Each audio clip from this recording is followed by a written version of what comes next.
Baru-baru ini, seorang tokoh masyarakat dan guru ngaji berinisial AF di Tebet, Jakarta Selatan, ketahuan telah melakukan pelecehan terhadap 10 anak didiknya.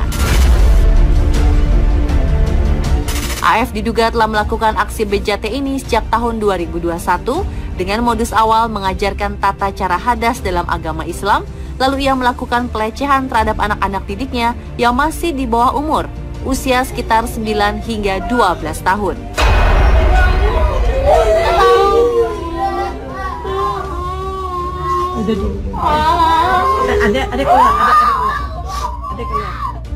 Anak-anak perempuan ini diancam dan ditampar agar tidak melaporkan kejadian ini ke orang tua maupun orang lain.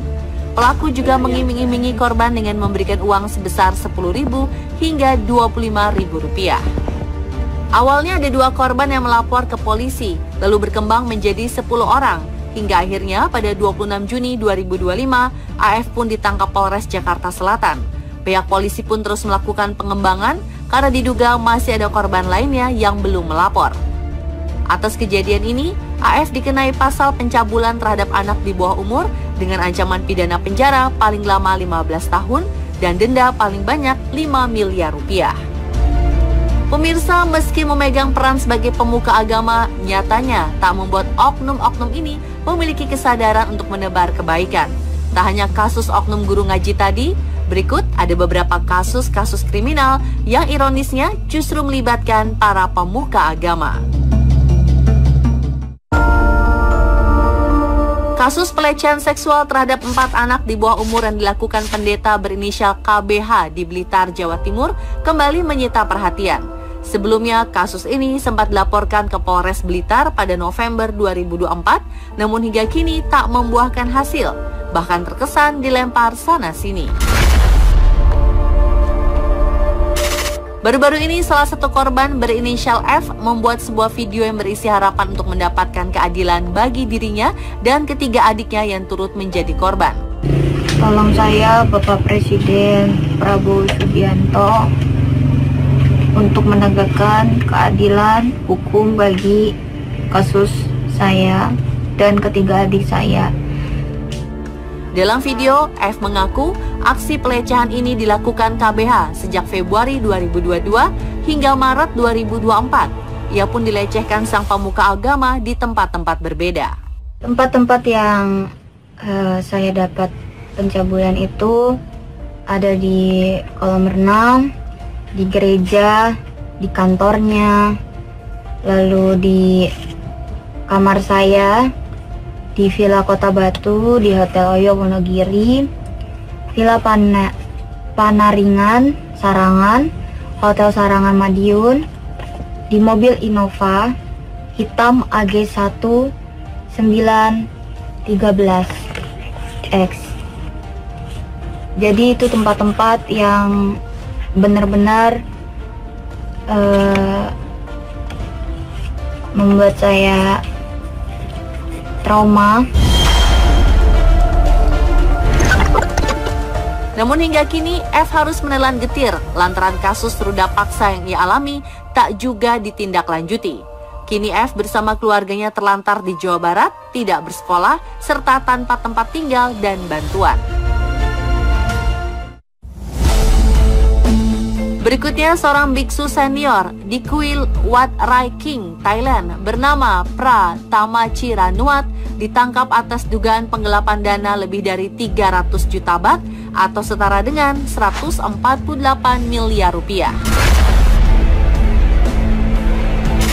Dana sumbangan umat yang seharusnya digunakan untuk operasional kuil justru ditransfer ke rekening pribadinya. Penyidik berhasil melacak aliran dana kuil ke jaringan judi online ilegal. Atas tindakannya, kepolisian mendakwa biksu Pratama Chiranuat atas tindak korupsi dan penyalahgunaan jabatan. Pihak berwenang juga telah menangkap 1 tersangka lainnya dan tengah menyelidiki dugaan keterlibatan pihak-pihak lain.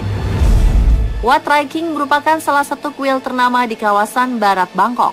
Didirikan sejak 1851, kuil ini menyimpan replika jejak kaki Buddha dan menjadi salah satu tujuan ibadah yang ramai dikunjungi umat. Tapi kasus dugaan penggelapan dana ini memicu reaksi keras di media sosial. Sejumlah warganet menyampaikan kekecewaan dan menyerukan agar sumbangan dialihkan ke institusi lain. Sosok Ahmad Faisal juga tak kalah menggemparkan tanah air.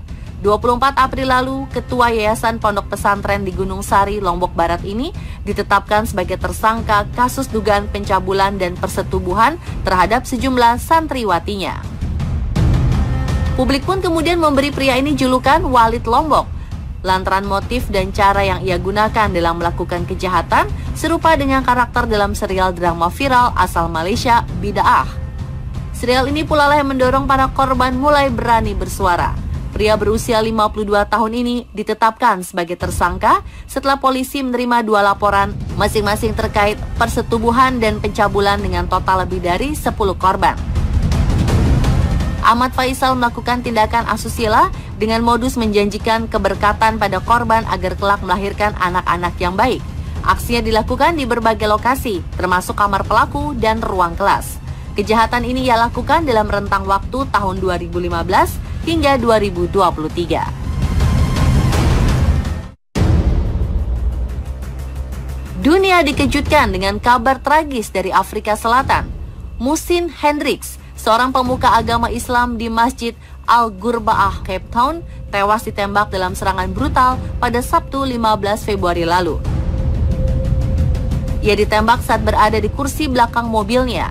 2 penyerang berwajah tertutup turun dari truk pickup, menghalangi jalan dan menembaki mobil hingga Muhsin tewas. Namun Muhsin Hendricks sendiri adalah sosok imam masjid yang kontroversial. Pria kelahiran Cape Town, Juni 1967 ini dikenal sebagai pemuka agama muslim pertama di dunia yang terbuka mengakui dirinya gay. Ia pertama kali mengumumkan orientasi seksualnya pada tahun 1996. Panadol Extra, satset dan efektif redakan